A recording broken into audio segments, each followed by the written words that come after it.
Good morning students. ચાલો આપણે જે ટ્રેનિંગ છે અલગ અલગ પ્રકારની ટ્રેનિંગ એ કરીએ છીએ બરાબર. લાસ્ટ લેક્ચરમાં તમને ગ્રીડ પદ્ધતિવાળી જે ટ્રેનિંગ છે ગ્રીડ ટ્રેનિંગ મેથડ એ કરાવેલી બરાબર, જેની અંદર અલગ અલગ પોઈન્ટ આપવાના હોય છે અને કીધેલું કે એ ટ્રેનિંગ જે છે બહુ લાંબી ચાલતી હોય, એટલે કે લાઈક 3 થી 5 વર્ષ સુધીનો એનો ગાળો હોય ટ્રેનિંગનો બરાબર. એમાં 6 અલગ અલગ ફેઝ હતા, જેની અંદર ટોટલી બધી જ વસ્તુ અહીંયા શીખવવામાં આવે છે બરાબર. હવે આજે આપણે જોવાના છે ટી જૂથ તાલીમ, એટલે કે ટી ગ્રુપ ટ્રેનિંગ. હવે અહીંયા જે ટી છે ને, ટી એ ટ્રેનિંગ માટેનો ટી છે બરાબર. તો આ પ્રકારની જે સંચાલનીય ટ્રેનિંગ છે બરાબર છે, એના માટે અહીંયા જે ટી શબ્દ વપરાયેલો છે એ ટ્રેનિંગ માટે વપરાયેલો છે. અને અહીંયા છે ને 10 થી 15 અધિકારીઓ હોય ને એનું જૂથ અહીંયા નક્કી કરવામાં આવે બરાબર. એની અંદર છે ને એની અંદર આજે 10 થી 15 અધિકારીઓ હોય, એની અંદર એને અવૈધિક પદ્ધતિથી એટલે કે ઇનફોર્મલ વેથી એને અહીંયા તાલીમ આપવામાં આવે છે બરાબર છે. તો આપણે પહેલાં એની લાક્ષણિકતાઓ જોઈએ કે એની લાક્ષણિકતાઓ કઈ કઈ છે બરાબર. એટલે જે ટી જૂથ પ્રકારની ટ્રેનિંગ છે કેવી રીતે આપવામાં આવે છે. તો અહીંયા કેવું છે કે વ્યવસ્થા તંત્રના વિકાસની માટે એટલે કે જે ઓર્ગેનાઇઝેશનલ ડેવલપમેન્ટ છે બરાબર છે, એના માટે જે હ્યુમન રિસોર્સિસ છે બરાબર, એનું ડેવલપમેન્ટ થાય એ બહુ જરૂરી છે. તો એના જેટલા બી અહીંયા પોઈન્ટ છે બરાબર છે, કે એના જેટલા બી ગોલ્સ છે એને વધારે અહીંયા ઇમ્પોર્ટન્ટ આપવામાં આવે છે. તો વ્યવસ્થા તંત્રના વિકાસ એ એક સહજ પ્રક્રિયા છે. તો આ ખ્યાલ માટે જે અધિકારીઓ છે એના અધિકારીઓના બનેલા વ્યવસ્થા તંત્રને વધુ ઓર્ગેનિક બનાવવાનો અહીંયા પ્રયત્ન કરવામાં આવે છે બરાબર છે. ઓર્ગેનિક એટલે રિયલ બનાવવાનો અહીંયા પ્રયત્ન કરવામાં આવે છે. તો અધિકારીઓને કંપનીના કરોડરજ્જુ છે બરાબર, બેકબોન જેને આપણે કહીએ છીએ એ. એટલે જે અધિકારીઓ છે બરાબર છે એ લીડર કહેવાય. કંપનીની અંદર કામ તો ચાલે છે પણ અધિકારીઓ નહીં હોય તો એ લોકોનું સંચાલન કોણ કરે, એ લોકોનું સંકલન કોણ કરે, એ લોકોને સહકાર હેલ્પ કોણ કરે બરાબર. તો જે અધિકારીઓ છે એ લોકોનું કામ સુપરવાઇઝિંગ કરવાનું, સંકલન કરવાનું, પ્લાનિંગ કરવાનું, સહકાર આપવાનું, હેલ્પ કરવાનું, બહુ બધું કામ છે એ લોકોનું બી બરાબર. એટલા માટે એ લોકોને બેકબોન અહીંયા ગણવામાં આવે છે. તો અહીંયા કેવું છે કે આ સંકલન અને સહકારનું જે કામ છે એ કેળવાઈ રહી બરાબર છે. એટલા માટે તેઓ વચ્ચે અંદરની સામેલગીરી વધારીને તેઓને અસરકારક બનાવવાનો અહીંયા પ્રયત્ન કરવામાં આવે છે બરાબર છે. તો આ જે પદ્ધતિ છે એને વિકાસ કરવાની 3 પ્રકારની પદ્ધતિઓ છે. પેલી છે ફીડબેક સર્વે, ટીમ બિલ્ડિંગ અને પછી છે સંવેદનશીલતા તાલીમ બરાબર. તો આ 3 પ્રકારની જે પદ્ધતિ છે આપણે જોઈશું. એમાં પહેલું છે ફીડબેક સર્વે.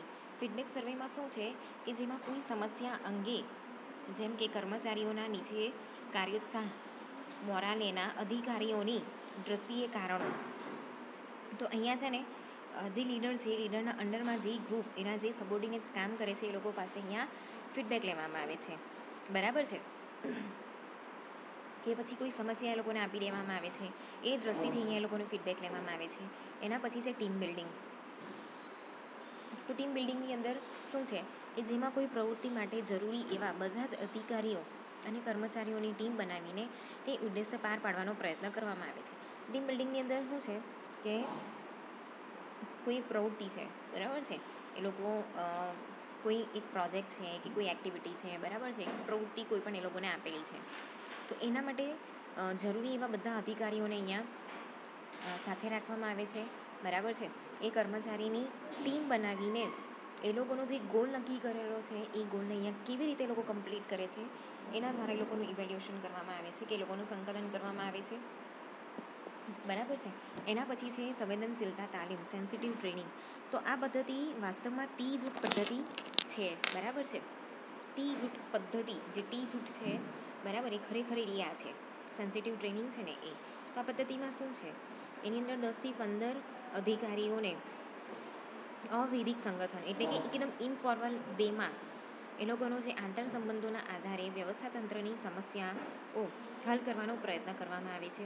આ પદ્ધતિની સંક્ષિપ્ત ચર્ચા આ વિભાગમાં કરવામાં આવી છે. ચાલો તો હવે આપણે જોઈએ આગળ એ ટી જૂઠ કેવી રીતે થાય છે, સેન્સિટિવ જે ટ્રેનિંગ છે ને એની અંદર, બરાબર. તો આ પદ્ધતિ હેઠળ કોઈ પણ પ્રકારના વૈદિક એજન્ડા વિના પહેલેથી કોઈ પ્લાનિંગ કે ઓર્ગેનાઇઝિંગ કંઈ કરેલું નથી, બરાબર છે. સીધું એ લોકોને કહેવામાં આવે છે કે આ પ્રોબ્લેમ થઈ છે, એનું સોલ્યુશન આપણે કરવાનું છે, કે ડાયરેક્ટ જ એ લોકોને આપી દેવામાં આવે કે આ સમસ્યા છે, એનું સોલ્યુશન કરો, બરાબર છે. કોઈ અહીંયા પ્લાનિંગ નથી કરેલું, કોઈ ઓર્ગેનાઇઝિંગ નથી કરેલું, કોઈ એ લોકોના સુપરવાઇઝર નથી, એ લોકોને ડાયરેક્ટ સમસ્યા આપી દેવામાં આવે છે, બરાબર છે. તો કોઈ પણ અજેન્ડા વગર છે ને 10થી 15 જે અધિકારીઓ છે એ લોકોના જે જૂથ છે એને એ જૂથની રચના કરવાનું પહેલાં તો કહેવામાં આવે છે, બરાબર છે. પછી તેઓને કોઈ બી બહારના સ્થળે કે દૈનિક ફરજોની મુક્ત થઈને એકબીજાને મળીને ચર્ચા કરે તેવી વ્યવસ્થા કરવામાં આવે છે, બરાબર. તો એમાં કેવું કરવામાં આવે કે એ લોકો જે જગ્યા પર કામ કરે છે ને એ જગ્યા પર નહીં, પણ બહારની કોઈ જગ્યા છે ને ત્યાં જઈને એ લોકોને કેવું છે કે ત્યાં બોલાવવામાં આવે છે ને એ લોકો જે સમસ્યા છે એની એકબીજાની સાથે ચર્ચા કરે છે, બરાબર. પછી આ ચર્ચામાં તત્કાલ પ્રશ્નોની ચર્ચા થાય તેવું વાતાવરણ સર્જવામાં આવે છે.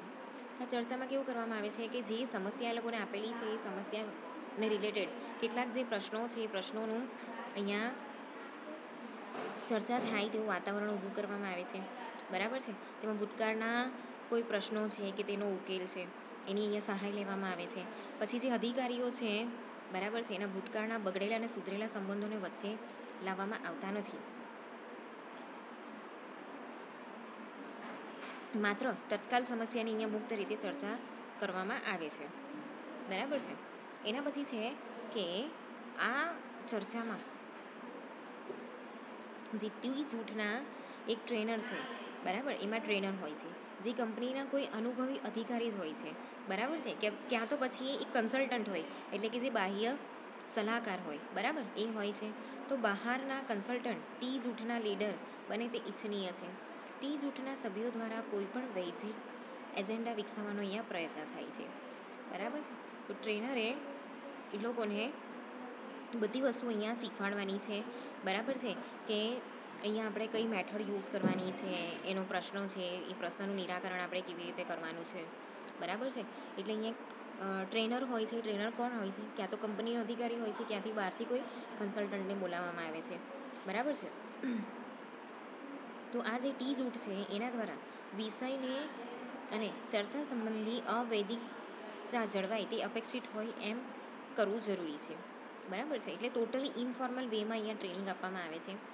પછી 5મો પોઈન્ટ શું છે કે ટી જૂથમાં પ્રતિપોષણ એટલે કે ફીડબેક પ્રક્રિયા ખૂબ જ મહત્ત્વની છે. તો દરેક જૂથ સભ્ય એટલે કે જે ટ્રેની છે એ, બરાબર છે, એ પોતાની માનસિક સલામતી અંગે પોતે કેવી રીતે વિચારે છે, જો આમ હોય તો જ તે પોતાની અભિપ્રાયો સ્પષ્ટ કરી દર્શાવી શકે છે, બરાબર છે. તો એની અંદર ફીડબેક આપવાનું છે અહીંયા આપણે, બરાબર છે. પછી જે જૂથના જે ટ્રેની છે, બરાબર છે, એની સાથે એનું જે સંબંધી છે, બરાબર છે, એ કેવો છે એ અહીંયા જોવામાં આવે છે, ઓકે. પછી પોતે કેવું વિચારે છે કોઈ પણ સમસ્યા વિશે એ અહીંયા જોવાનું છે આપણે, બરાબર છે, કે લાઈક એ નિર્ભય છે કે નહીં, બરાબર છે, કે સ્પષ્ટ રીતે એ સમસ્યાને સમજે છે કે નહીં, કે કન્ફ્યુઝ છે, એ બધી વસ્તુ અહીંયા અલગ અલગ તારવવામાં આવે છે, બરાબર છે. તો આ જે બધી વસ્તુ છે એને ધ્યાનમાં રાખીને એક મુક્ત વાતાવરણ ઊભું કરવામાં આવે છે, બરાબર.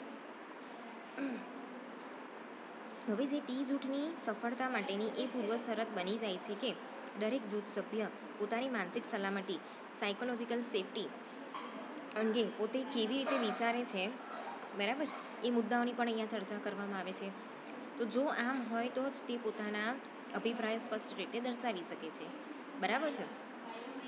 જો એ સેફટી ફીલ કરતો હોય ને તો જ એ પોતાના ફીડબેક છે ને અહીંયા કહી શકતો હોય, બરાબર છે. તો આ પદ્ધતિના લાભો શું છે એ હવે આપણે જોઈએ.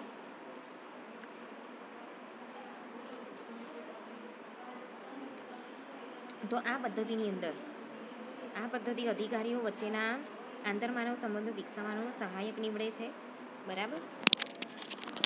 ઓફકોર્સ આપણે કેવું છે કે મીટિંગની અંદર સાથે બેસીને ડિસ્કસ કરતા હોઈએ, એક ઇનફોર્મલ વેની અંદર આપણે સમસ્યાનું નિરાકરણ લાવતા હોઈએ, એટલે પોતાના અનુભવો પણ આપણે અહીંયા કહેતા હોઈએ. બરાબર છે. પછી વ્યવસ્થા તંત્રમાં અધિકારીઓ વચ્ચે કંપનીના ઉદ્દેશ પ્રાપ્તિ અને તેની પ્રક્રિયા સંબંધી જે વૈચારિક મતભેદો, ગેરસમજો અને સંઘર્ષ જન્મે છે તે દૂર થાય છે અથવા મર્યાદિત બને છે. તો એકબીજાની સાથે લોકો કામ કરે છે, એના લીધે શું થાય છે કે કંપનીના જે ઉદ્દેશ છે કે જે ગોલ્સ છે એની પ્રાપ્તિ થાય છે. બરાબર છે.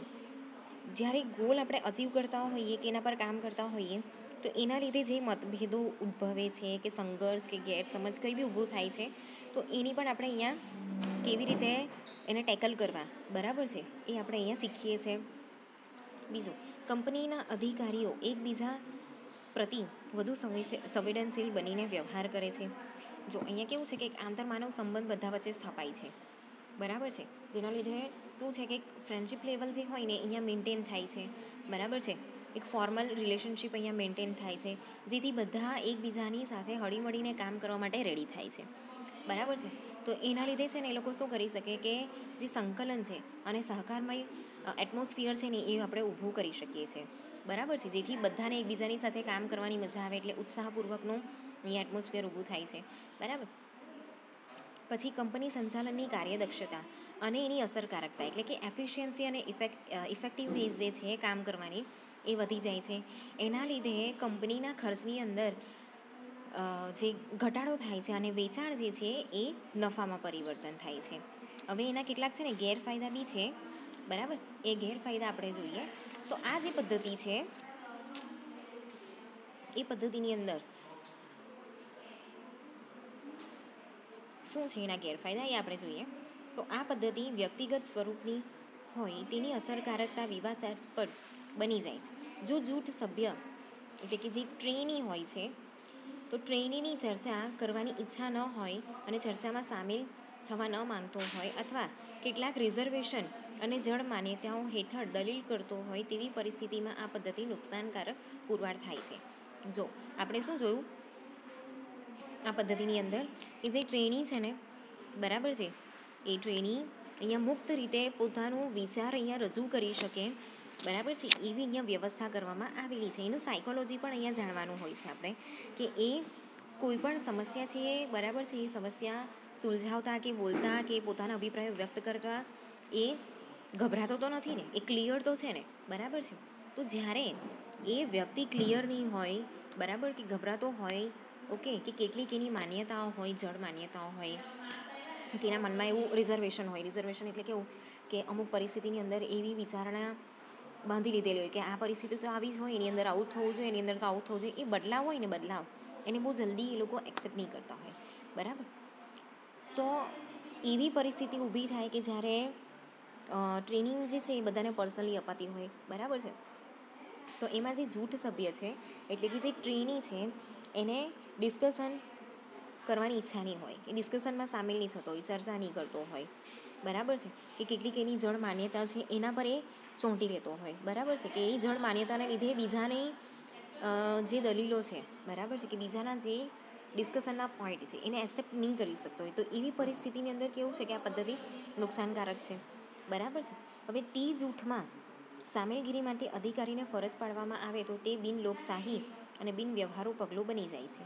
તો આ પ્રકારની ટી જૂથની કોઈ અસરકારકતા રહેતી નથી.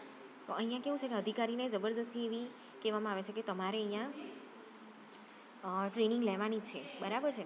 એની મરજી વિરુદ્ધ એ ટ્રેનિંગ લેવાની કે તો એ બિનલોકશાહી એના મરજી વિરુદ્ધ થાય છે, ને બિનવ્યવહારુ અહીંયા કહેવામાં આવે છે. એટલે શું થાય કે જબરજસ્તીની ટ્રેનિંગ લેતા હોય ને તો એ કંઈ ઇન્ટરેસ્ટ નહીં લેતો હોય, એ કંઈ શીખે નહીં, બરાબર છે.